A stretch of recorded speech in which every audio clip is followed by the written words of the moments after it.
Hey, beautiful friend. Welcome back to the Confidence Hormone Revival Podcast, the space where faith, confidence, and hormone health collide for Christian women navigating the often confusing journey of perimenopause.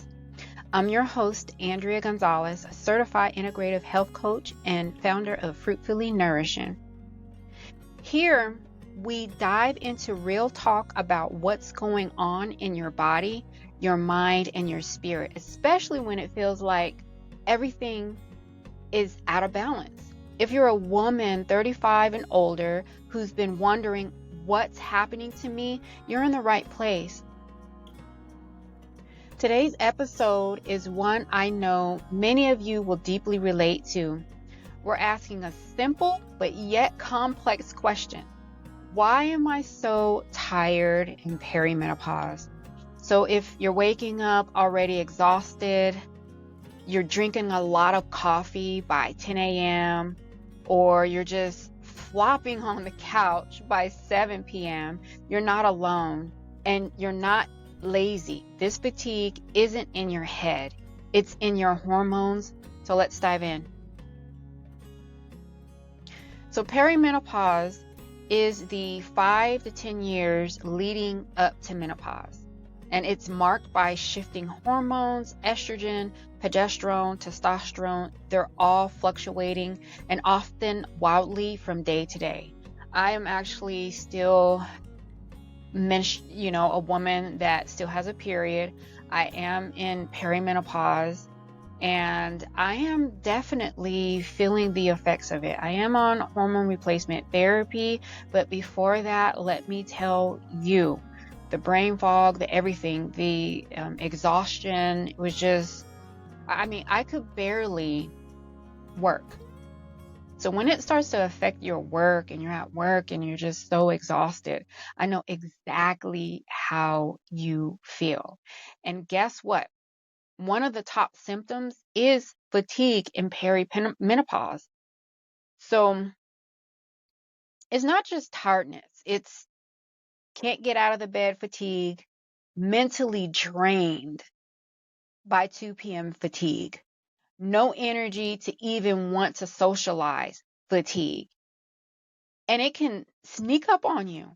One day you're powering through your to-do list, and the next you're wondering if something's seriously wrong with you. So here's what's really going on. So I want to break this down. The hormonal reasons behind perimenopause and fatigue. So progesterone plummets first. Progesterone is your calming hormone. It keeps you asleep, it regulates your mood, and reduces anxiety. As it drops, you may sleep less deeply, wake up multiple times through the night. And the only time I've had this issue was when I would say a few days before my menstrual cycle, or 1 month will be a few days before the menstrual cycle, or it's right in the middle as when I'm about to end my menstrual cycle. So this has happened to me before. So I know exactly how you feel, but I am on 100 milligrams of progesterone. So you will also feel anxious or tired, but wired. And then your cortisol goes haywire. Your stress hormone, cortisol, can become chronically elevated due to hormonal imbalances, your poor sleep, and a lot of emotional stress. We women, we go through a lot of emotional stress, and I know it's one area that is so difficult to control, but you have to find a way to control it, or your sleep is just, you're just not going to get any sleep. It's going to completely drain you if you don't figure out how to reduce some of your stress. I know it's hard because we're working women. You have, some of you may even, have children. My son, he is 22, he'll be 23 in November, and I constantly just worry about him because I'm a mother. And if you're a mother, you understand it. Like the smallest things, you worry about your children. Like for me, my son, he's a videographer, and he likes to he does videography, excuse me, and he does delivery. Like what is it, those Uber Eats or Grubhub? And I just worry so much about him and his safety. So it's nonstop, even the smallest things, because it doesn't matter if he's 22, he's our children are our babies, and we will never ever not call them our babies and never ever stop worrying about them. So children, money, financial, it's just so many things, and our mind is just so wired, and it's so hard to calm down. So high cortisol keeps you feeling edgy, but eventually it crashes, leaving you feeling like you just got hit by a truck. And then your estrogen surges and dips can throw off your energy. Low estrogen affects brain clarity, motivation, and metabolism, and contributes to that foggy fatigue feeling.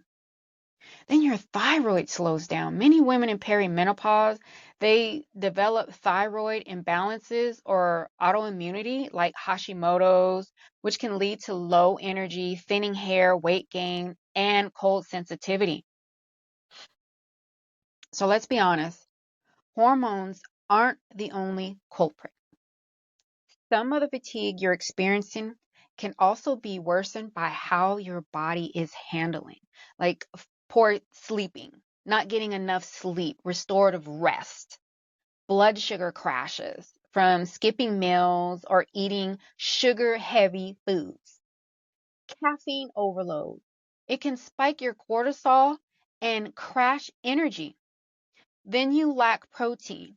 Many women eat too little protein, which your body needs for energy and hormone production.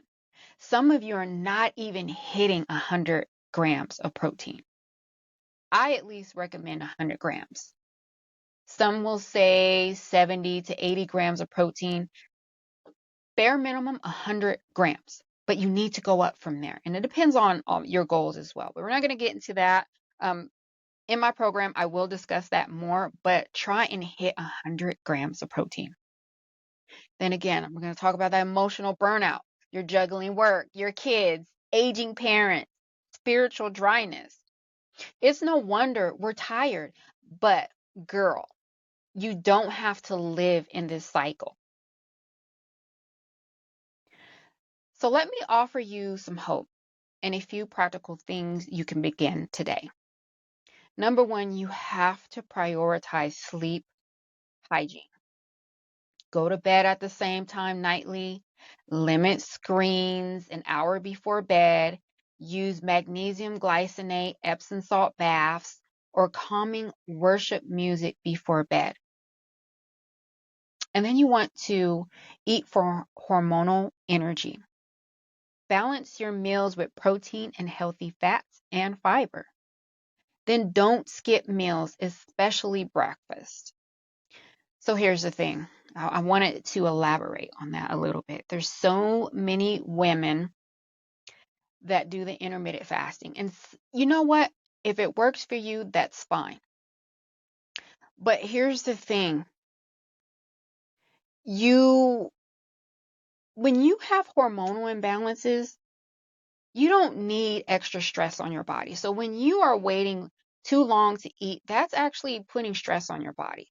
Yes, there's a lot of benefits to not eating. It helps to, you know, clear out your gut and optimize your gut health. There are some benefits to it. But then if you're doing it too much for a woman that's going through perimenopause, and especially women that are over, I would say 40, 45, you want to be very careful with that. Just proceed with caution when you do that. I say shorter fasts are okay, maybe a 16 to 18-hour fast before you have your first breakfast or meal of the day. But anything beyond that, it can actually disrupt your natural rhythmic hormonal balance. And you don't want that to happen. So don't skip meals. All right. So especially breakfast. And then you want to limit sugar and processed foods. This is actually what I've been doing, is limiting my sugar. And I've also been tracking it, because as you get older and your hormones are they're out of balance, your progesterone is dropping and you're still producing estrogen, estradiol particularly. What's happening is when your estrogen is all over the place and is reducing, your body becomes more starts see estrogen is an inflammation protector. And when it's all over the place and it's not stable, then you start having more inflammation in the body. And if you're not eating right, it's just a disaster. So you really want to figure out, and in my programs that's coming up, we're going to talk about all these things. Because even with me, I've had an excellent A1C for many years. And then recently, my A1C has been 5.8. And that's because the estrogen is all over the place.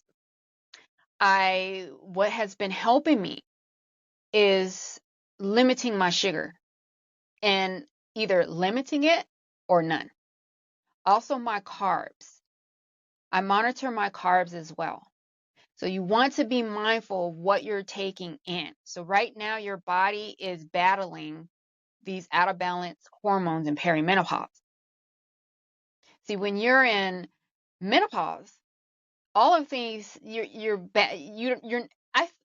believe that perimenopause is the worst because everything is all over the place. Whereas in menopause, some women, the main thing that they complain about is hot sweats, and there's like natural remedies for that that can help, or you can be on hormone replacement therapy. But perimenopause is like the worst.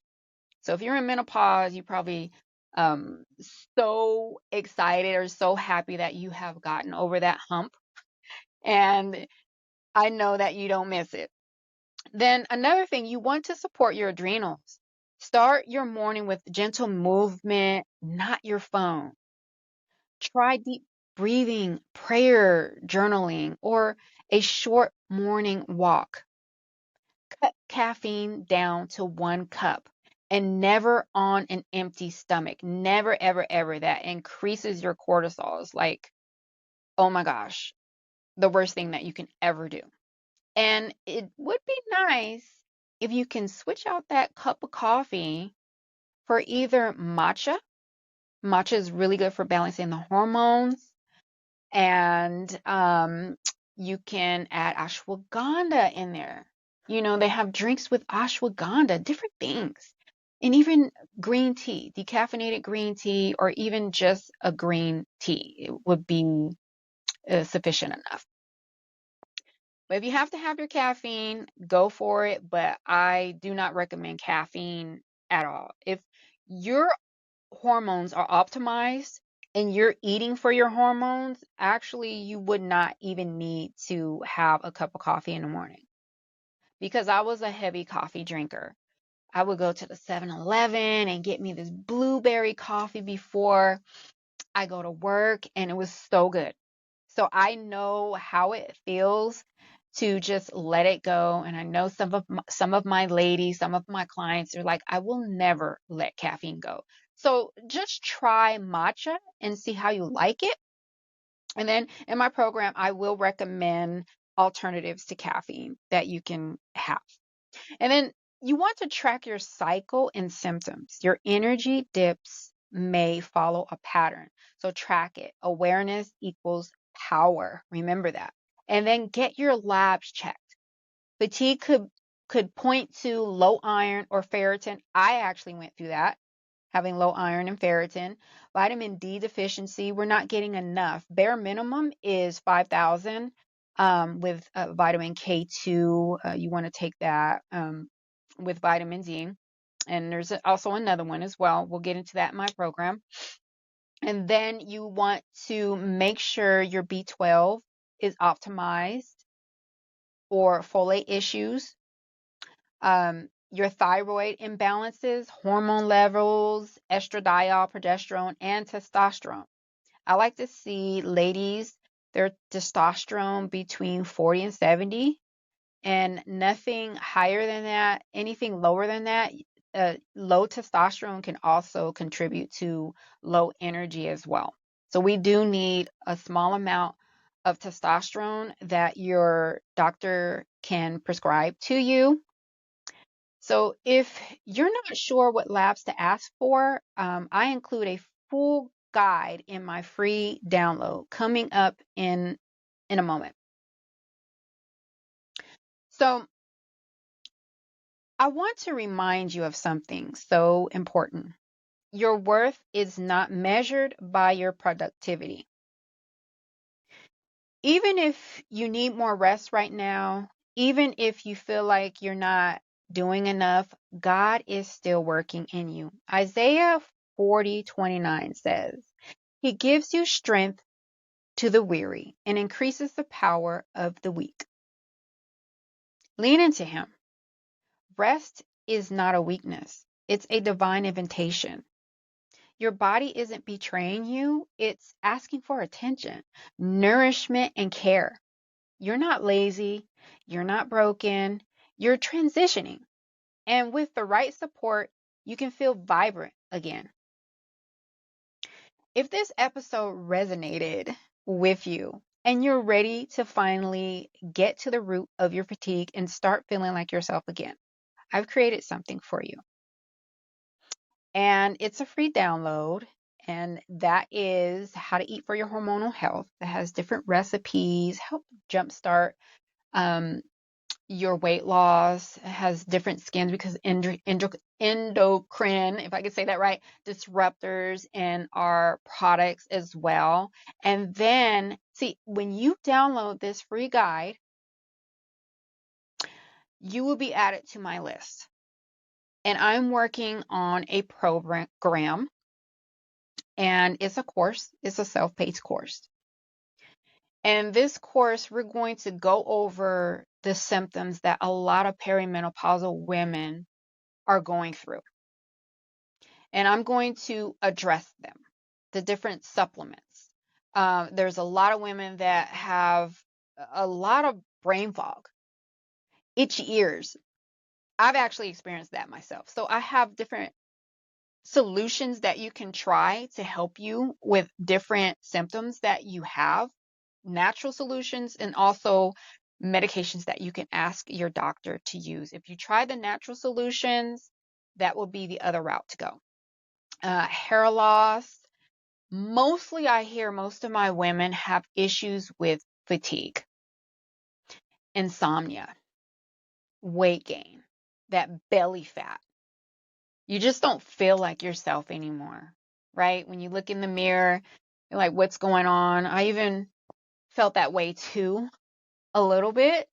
When I had my birthday last year in 2024, 2 months later after my birthday, I kid you not, I look in the mirror and my face doesn't look the same. And I know that we are all aging. And there's only a few things that we can do. And it made me feel a little sad. It's like, oh my gosh. But then, I have to remind myself I'm beautifully, wonderfully made. And I'm aging with grace. All right. But there are certain things that you can do. And just optimizing your hormones so you can feel better, so you can socialize with friends, so you can, wear those cute dresses and pants that you've been wanting to fit into that you still probably have in your closet, because I'm guilty of that. I'm not even gonna lie. I'm so guilty of that. And so I'm excited about this program. It's called Nourished and Confident Academy. All right. And it'll walk you through perimenopause, and we can do this together. There will be tools and truth and sisterhood. So I'm excited for that. But get that free download. It'll give you an idea. There's not supplements in there, but it just breaks down a few things in there. And some of the labs. The labs will also be in my Nourished and Confident Academy as well. So if you love this episode, don't forget to subscribe, leave a review, and share it with a friend who's been saying, why am I so tired all the time? You know what? You're not alone. God sees you, and He's equipping you, body, mind, and soul. So until next time, stay nourished and confident with so much love. Bye.